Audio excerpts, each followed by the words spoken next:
पानी सर से ऊपर गुजर गया। मैं मुख्यमंत्री जी से निवेदन करूंगा,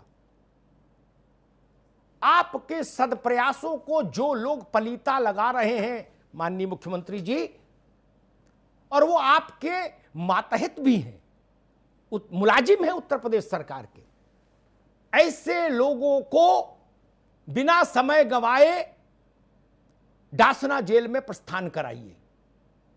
इससे कम पर सुधार नहीं होगा, मेरी बात लिख लीजिए। वो किसी के मौसा हो, किसी के फूफा हो, इससे मतलब नहीं, जेल भेजिए।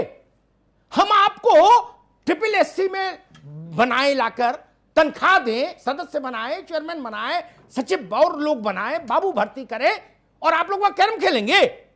निजी क्षेत्र की तरह टास्क दीजिए, करें तो ठीक, नहीं करें तो तनख्वाह रोक लीजिए, पेंशन रोक लीजिए, और उससे भी नहीं सुधरे तो जेल भेजिए। रिजवान के अपने हित हो सकते हैं, अभय के अपने, रजत के अपने, हिमांशु के अपने।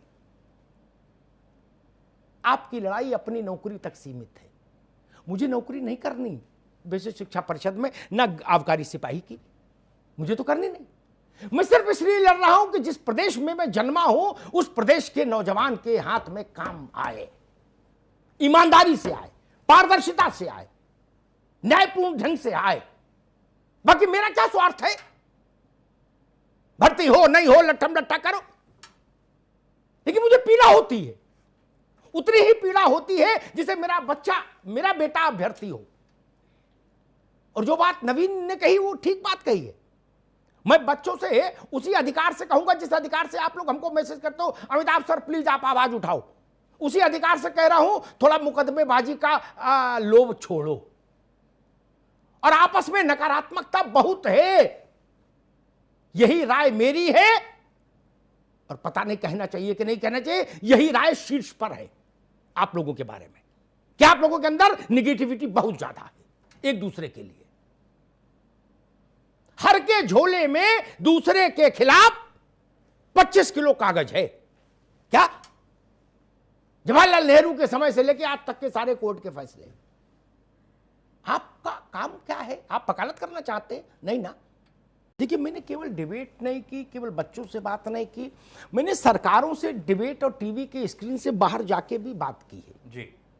चाहे मायावती जी की सरकार रही हो, चाहे अखिलेश जी की रही हो, चाहे योगी जी की हो। अधिकारियों से भी बात की, संबंधित मंत्रियों से भी बात की, मुख्यमंत्रियों से भी कहा जो मुझे लगा कहना चाहिए, टीवी के अपार्ट जाकर, बाहर जाकर। मैं बहुत भरे मन से कहूंगा, भर्ती को लटकाने वाले जितने भी प्रयास होते हैं, मुझे वो सारे प्रयास खिन्न करते हैं। वो बाबू करे तो, वो प्रश्न बनाने वाला करे तो, वो छात्र करे तो। हो सकता है कई छात्र इस बात से सहमत नहीं होंगे, वो नाराजगी भी जताएंगे मुझसे, उनका हक है, बच्चे हैं मेरे, लेकिन मैं उनसे भी संतुष्ट नहीं होता ना। 69,000 का जब मसला आया तो मैंने उत्तर प्रदेश के बेसिक शिक्षा मंत्री से मेरी बात हुई, तो मैंने कहा कि अर्जुन की तरह लक्ष्य पर निगाह रहनी चाहिए और हम दुनिया के सामने एक नजीर रखें। मैंने सतीश जी से कहा था, आज पहली बार उसका रहस्योद्घाटन कर रहा हूं टीवी पर। हम दुनिया के सामने एक नजीर रखें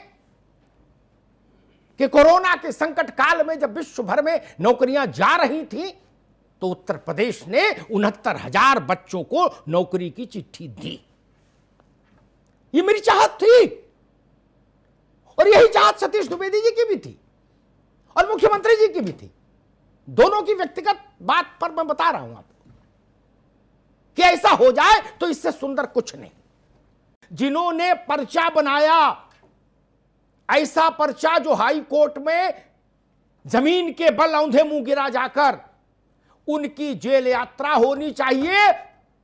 और मैं नवीन जी से कहूंगा कि उत्तर प्रदेश सरकार के प्रवक्ता उनकी जेल यात्रा की सूचना सार्वजनिक भी करें कि आज प्रदेश के लिए खुशखबरी है, ऐसे 5 लोग जेल भेज दिए गए।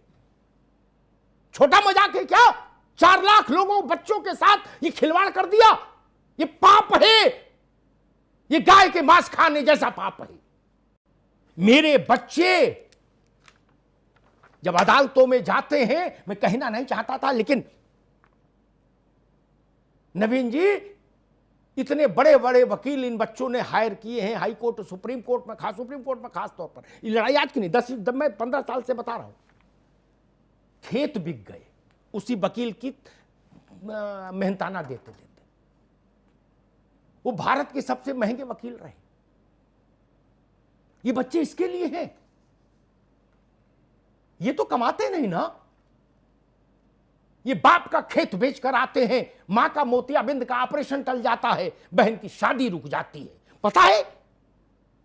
तब जाके एक बाप इस उम्मीद में होता है कि चलो अब शायद कुछ रास्ता निकल आए, बच्चे को नौकरी मिल जाए। यह पाप गौहत्या के समान है। और जिन भी नौकरशाहों ने किया है उनको क्या दंड मिलता है, यही कसौटी होगी। पिछले 10 वर्षों में सरकारी भर्ती के मद में कितने अरब खरब रुपए सरकार को आए, उसका एक श्वेत पत्र जारी होना चाहिए। एक दशक में मेरे गरीब नागरिकों ने कहीं खेत बेचकर, कहीं बैल बेचकर, कहीं पायल बेचकर, कहीं खड़ुआ बिछुआ बेचकर जो भर्ती के ड्राफ्ट लगाए हैं, उसका मुझे हिसाब चाहिए। एक श्वेत पत्र बनवाइए। कोविड में भी और कोई काम भी नहीं हो रहा, सारे बाबू खाली बैठे, बनवाइए श्वेत पत्र और जारी कराइए। मेरी गति एक सी ही रहती है।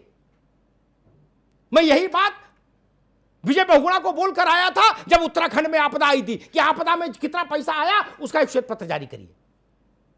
और वही बात यहां बोल रहा हूं। मैं समझू तो 72,000 में 7 अरब आया, तो बाकी में कितना आया, टोटल कितना हुआ,